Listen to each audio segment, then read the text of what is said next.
નમસ્કાર મિત્રો, authors corner શોમાં આપનું હાર્દિક સ્વાગત છે.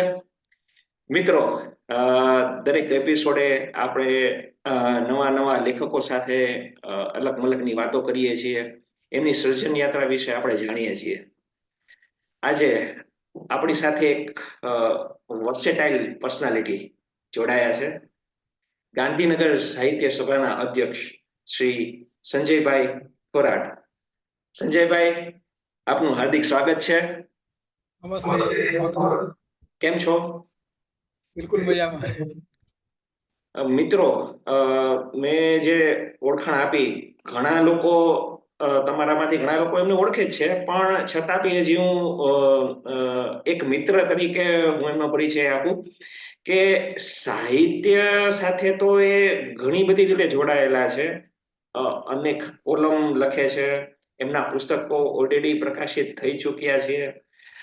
રેકોર્ડ બ્રેક મેરેથોન રનર છે અને ફોટોગ્રાફીમાં તો એમને વર્ષોથી એમનો એ શોખ રહ્યો છે.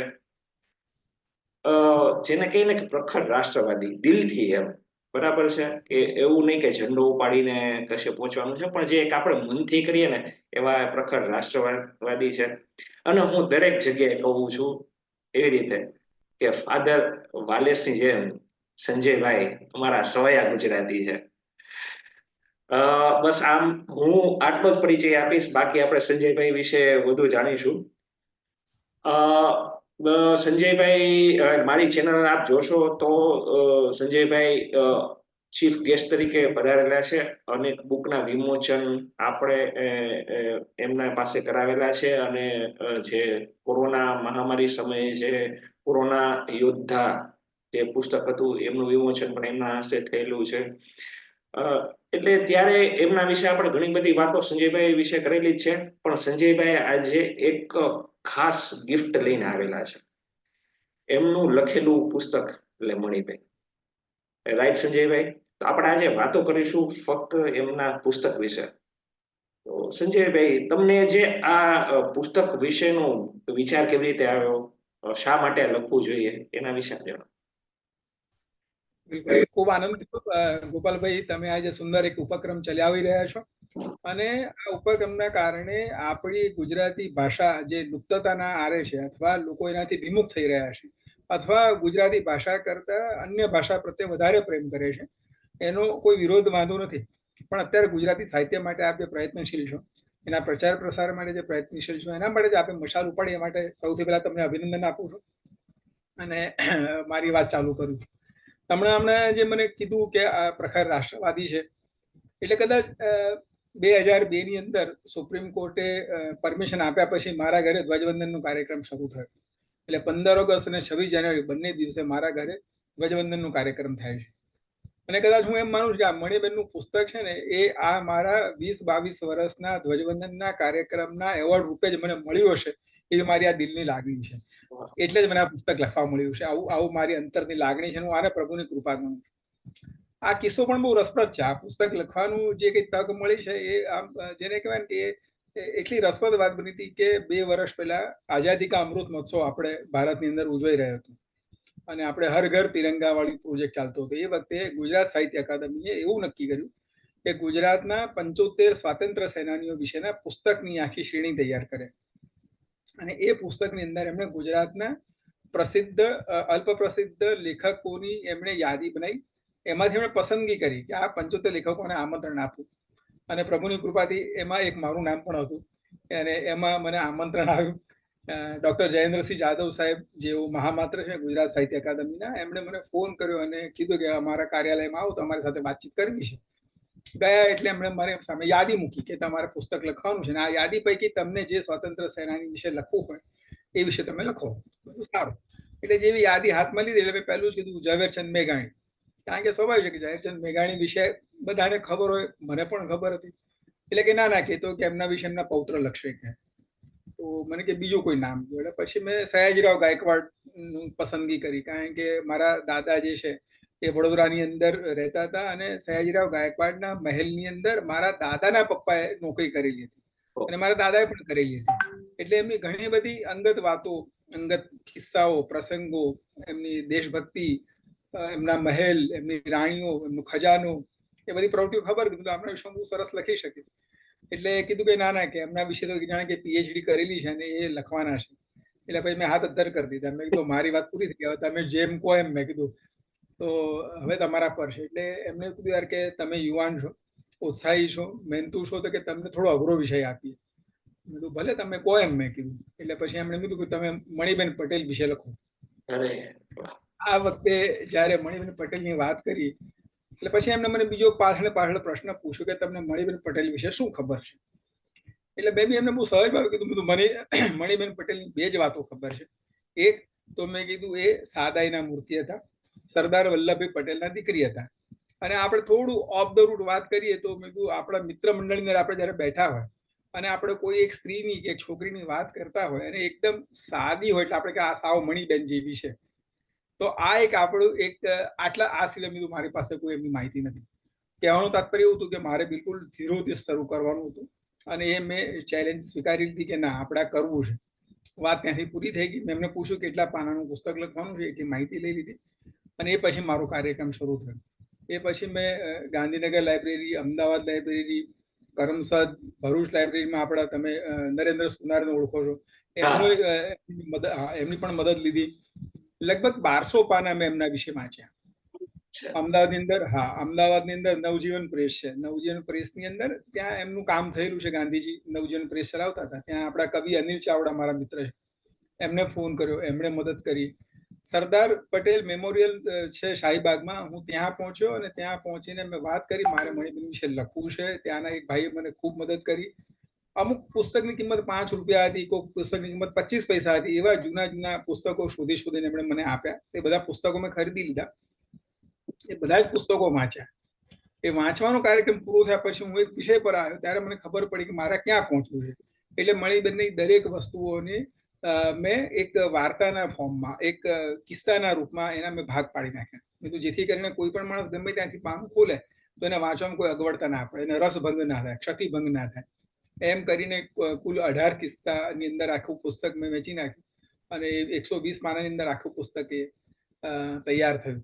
એટલે એની સર્જન યાત્રા આમ પ્રમાણમાં લાંબી ચાલી, પણ એનું અર્ક જે નીકળ્યો એ બહુ સરસ નીકળ્યું. અને એવું જયનરસિંહ જાદવ અને ભાગ્ય ઝા સાહેબ પણ બોલ્યા કે સંજય કુમાર, તમે પુસ્તક સરસ લખ્યું છે. આ મારી સર્જન યાત્રા. જી.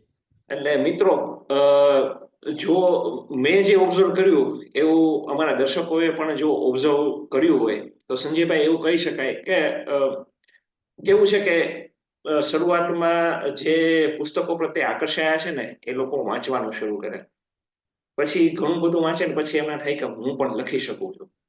અને આજનો જમાનો છે એ સોશિયલ મીડિયાનો છે અને ખૂબ બધું હલવાઈ છે સોશિયલ મીડિયા ઉપર. અને સારું ખરાબ કે એના ઉપર આપણે નથી જતા, પણ સારું છે કે લોકો એટલીસ્ટ લખે છે, એ બહુ સારી વસ્તુ છે. પણ પછી ધીરે ધીરે એક ઈગો તરફ આવી જાય ને કે હું હવે લેખક છું, જો એક સ્ટીકર આવી ગયું અને પછી એ વાંચતો નથી. અને વાંચ્યા વિના એ હવે જે પોતે જેટલું સમજે છે ને એવું એ પછી લખી નાખે છે. અને કદાચ એ એક કારણ છે કે લોકો ઘણી વખત વિમુખ થાય છે વાંચવાથી.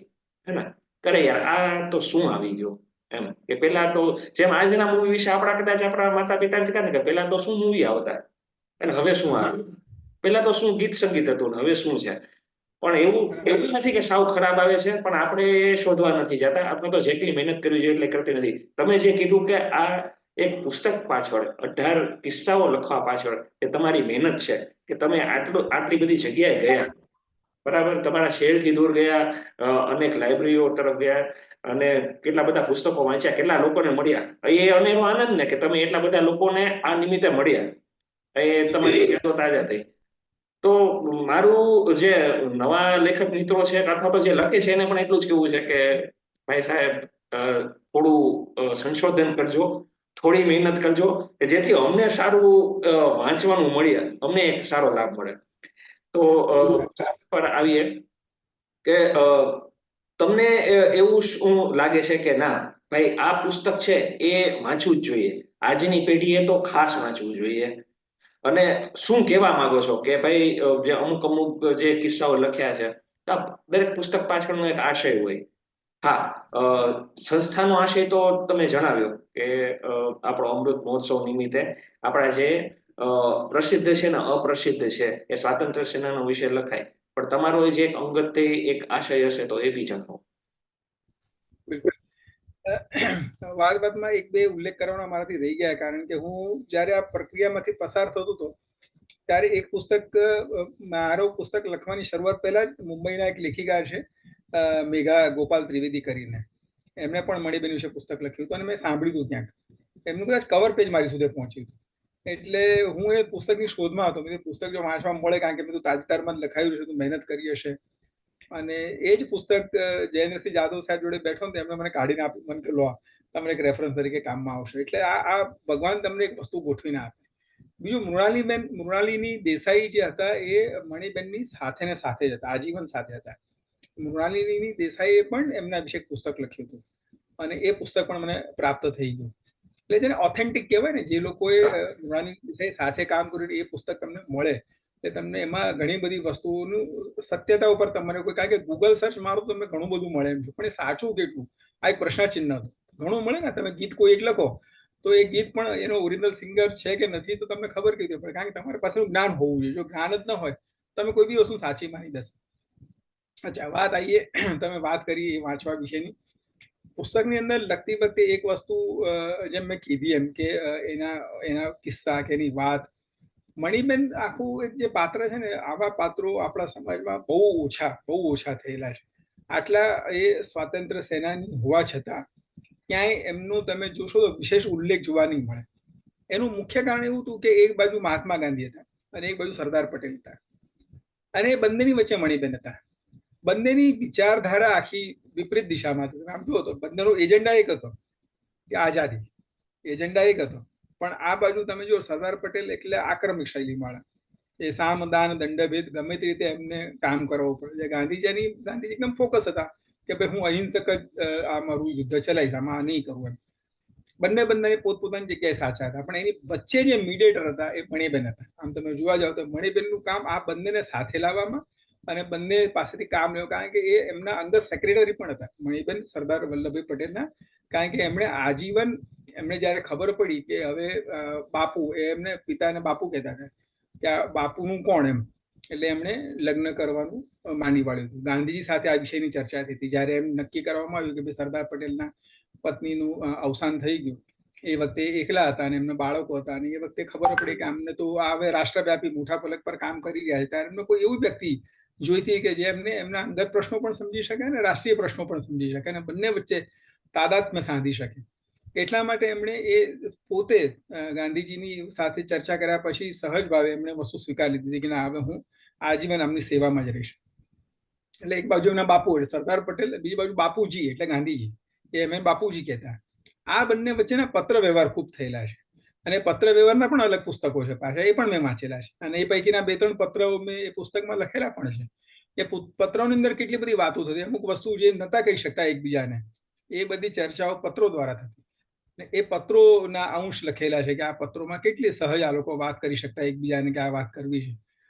તો મૂળ વાત એ હતી કે મણિબેન પટેલ પોતે એક ઉદાહરણ તરીકે એક કામ કર્યું, એક ગાંધી બાપુ સરદાર પટેલ વચ્ચે એક મીડિયેટર તરીકે કામ કર્યું, અને વત્તા એક જ કામ કે દેશભક્તિ અને દેશભક્તિ, બીજી કોઈ વાત નહીં.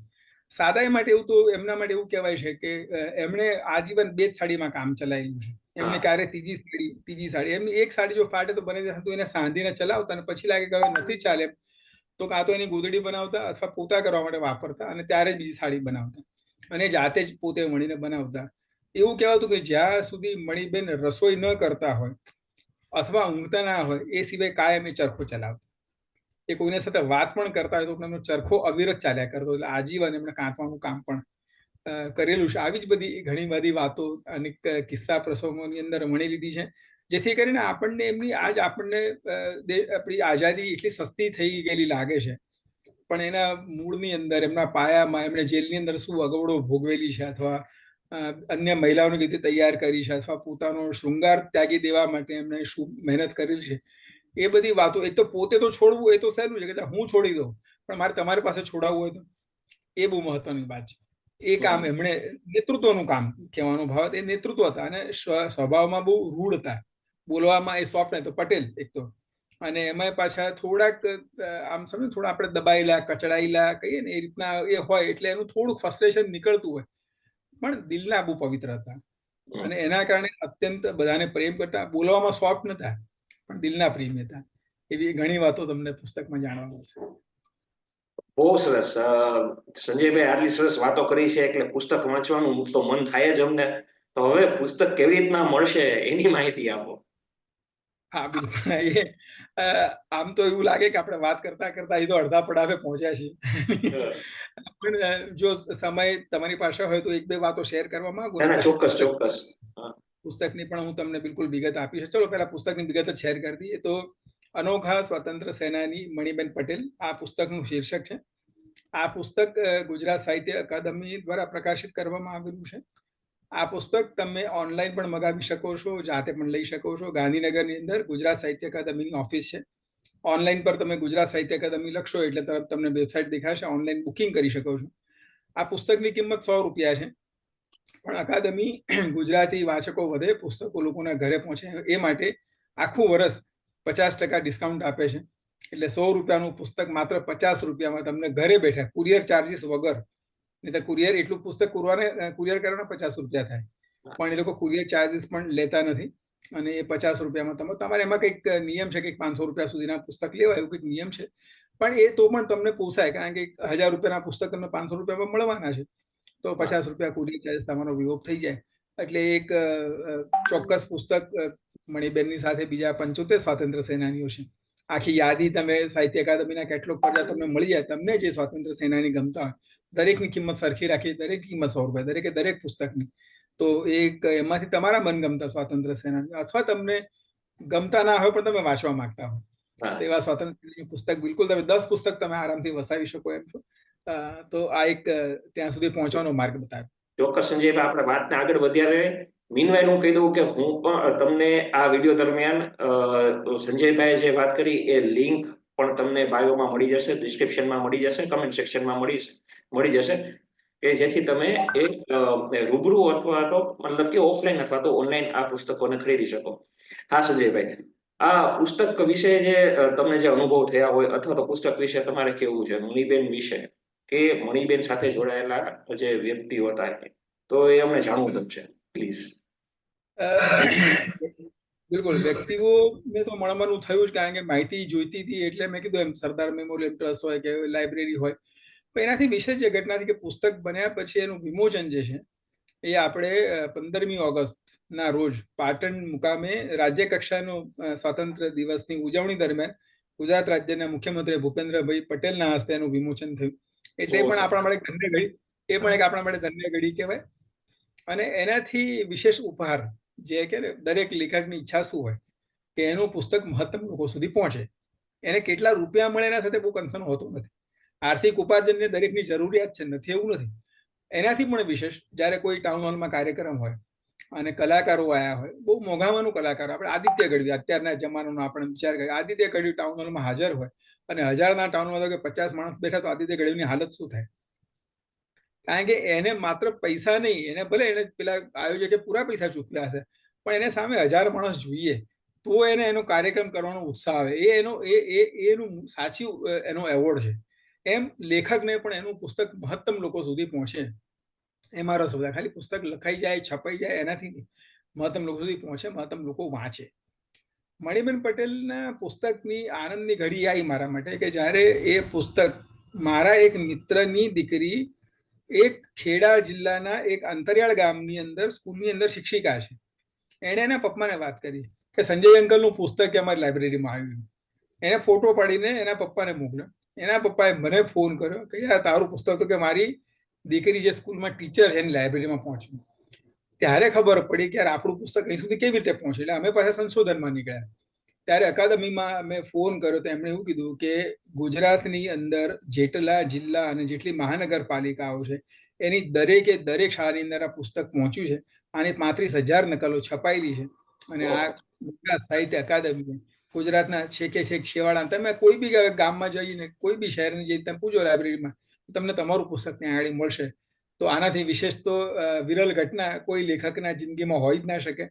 કારણ કે શું તમે કમાયા એ બહુ મહત્વનું, પણ આજ તમે કોઈ બી ગામમાં જાઓ ને તમારા લાઇબ્રેરીમાં આ પુસ્તક છે, હું એનો લેખક છું, તો તમારા પ્રત્યે જોનારનો આખો ભાવ બદલાઈ જાય. આ અને એક તમને જે કહે ને કે આ લાઈફ ટાઈમ અચીવમેન્ટ એવોર્ડ તમને મળી ગયો છે સંજયભાઈ.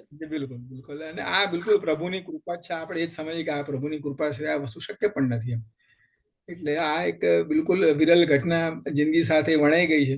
આટલા વર્ષની જે કઈ સેવા કરી હશે એ પ્રભુને લાગ્યું છે કે આને એવોર્ડ આપો, એટલે આ અમારા માટે વિશેષ એવોર્ડ સાબિત થયો છે.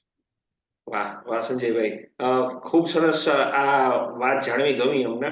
તો મિત્રો, પુસ્તક આટલી જગ્યાએ પહોંચેલું છે, ગામે ગામ દરેક લાઇબ્રેરીમાં છે. લાઇબ્રેરીમાં છે એટલે લાઇબ્રેરીમાં જઈને વાંચ્યું એવું નહીં, પણ જેમ વાત કરી કે આપણા ઘરમાં જો પુસ્તક હશે તો એ એક પુસ્તક બધા જ તમારા ઘરમાં જેટલા લોકો રહે છે, એ આસપાસ રહે છે, એ બધાના જીવનમાં એક પોઝિટિવ ચેન્જ લઈ આવશે. તો મારું માનવું છે કે પુસ્તક જરૂરથી વસાવો. આજે આપણે એક ખાલી મૂવી જોવા કે રેસ્ટોરન્ટમાં બહાર જમવા જઈએ છીએ ત્યાં એટલો ખર્ચો કરી નાખીએ છીએ, પણ થોડું મને એવું હજી પણ એવું લાગે છે કે પુસ્તકો પ્રત્યે આપણે ઉદાસીન છીએ. સંજયભાઈ શરૂમાં કહ્યું તેમ કે આપણી ભાષા પ્રત્યે આપણને એક માન હોવું જોઈએ, અને માન ખાલી હોવું જરૂરી નથી, એના માટે આપણે કશું કરવું પડશે. તો સારા પુસ્તકો વસાવો એટલી જ હું તમને અરજ કરું છું. અને સંજયભાઈ, તમારા પુસ્તકો તો લખાતા જ રહે છે. હજુ એક આપની જોડે એક ઇન્ટરવ્યુ કરવાનો જ છે થોડા સમય બાદ, તો ફરી મળીશું. અને અમારા મિત્રોને, જે વ્યુઅર્સને તમારે કંઈ સંદેશો આપવો હોય તો પ્લીઝ. સદા લખતા પહેલા વાંચવું જોઈએ. આપ પહેલા એ વિષય છેડાયો, આ વિષય ફરી એટલા માટે છેડવો પડે. ગઈકાલે જ હું અમારા એક મિત્ર મુંબઈથી આવ્યા હતા, તો અડાલત ત્રિમંદિર પાછળ એમનું ઘર હતું, અમે ત્યાં ગયા હતા. અને એમણે બી ખબર હતી કે આ તો લેખક છે, એટલે એમણે એમનું પુસ્તક કબાટ ખોલીને બતાવ્યું કે મારી પાસે આટલા પુસ્તકો છે. હવે એ તો બરાબર છે, બતાવે, પણ મેં જયારે એક એક પુસ્તકના શીર્ષક, એના લેખક, એના અનુવાદક, એના વિશે જયારે વિગતવાર વાત કરવાની ચાલુ કરીને, ત્યારે એ ભાઈનો અહોભાવ આખો બદલાઈ ગયો કે તમને આટલે સુધી ખબર છે. એટલે એ એમના લાઇબ્રેરીમાં જે પુસ્તક હતા એ પૈકીના 50 થી 60% પુસ્તક મેં વાંચેલા હતા. એના લેખકો વિશે પણ ખ્યાલ હતો, એના અનુવાદકો વિશે ખ્યાલ હતો, એના કન્ટેન્ટ વિશે ખ્યાલ હતો, પાત્રો વિશેના ખ્યાલ હતો. આ વસ્તુ બહુ મેટર કરે છે. આ વસ્તુ મેટર કરે છે. તમારે જયારે લખવાનું, બસ મારી છેલ્લી વાત કરીને હું પણ વાતને પૂર્ણ વિરામ કરીશ કે નવગુજરાત સમયની અંદર જયારે કોલમ લખવાની વાત આવી હતી મારી, એમણે એવો સ્વાભાવિક પ્રશ્ન હોય કે તમે શું લખશો. આવતો હોય ને કોઈ બી અખબાર હોય તેને એનું અખબાર ચલાવવાનું છે, એટલે પહેલો પ્રશ્ન તમે શું લખશો એમ. આ પ્રશ્ન આવવાનો તો મને ખબર હતી, અને એટલા માટે 2 મહિના સુધી મેં સતત એ ન્યૂઝપેપરના દરેક પાના વાંચતો હતો. આમાં કેટલી કોલમ ચાલે છે, કોલમનું નામ શું છે, કોલમના લેખકો કોણ છે, કોલમનું કન્ટેન્ટ શું છે. આટલું વાંચ્યા પછી એટલે ખબર પડી કે મારે આ નથી લખવાનું, મારે આના સિવાયનું લખવાનું છે. આ વિષય પર આવો ત્યારે તમને ખબર પડે કે હવે તમે આ તો આવી ગયું, હવે આના સિવાય હવે તમે જુઓ, હવે તમારે શું લખવાનું. ત્યારે તમને ખબર પડે કે તમારે શું લખવાનું. એટલે એ શું નથી લખવાનું ને એ જાણવા માટે પણ વાંચવું પડે, પછી તમે લખી શકો. ઘણી વાર એવું થાય કે એકાદ વ્યક્તિ કવિતા લખે, પછી હા મેં તો, પણ એને ખબર નથી કે ભાઈ તારા જેવી કવિતા પહેલા 50 જણા લખી ચુક્યા છે, તારી એવી વાર્તા લોકો 25 જણા લખી ચુક્યા છે. એટલા માટે તમને કાંઈ તમને ખબર નથી, તમારું અજ્ઞાન છે. તમે વાંચો તો ખબર પડે કે આ લોકો આટલું આવી ગયું છે, હવે આપણે આનાથી બહાર નીકળીને કંઈક નવું લાવવાનું છે. ત્યારે તમે કંઈક નવું આપ્યું, ત્યારે ક્રિએટિવ આવે તો તમારી આઈડેન્ટિટી બની શકે. ત્યાં સુધી બની પણ ન શકે. ખૂબ સરસ. જે એમ કહે ને કે છેલ્લે આખી વાનગી પીરસાણીને તમે જે વઘાર મૂક્યો છે ને, એ બહુ સરસ છે. ખૂબ ગમ્યું સંજયભાઈ. આપનો કિંમતી સમય કાઢી ઓથર્સ કોર્નર શોમાં આવ્યા. ફરીને મળીશું. અને વ્યુઅર્સ, આપ સૌનો પણ આભાર.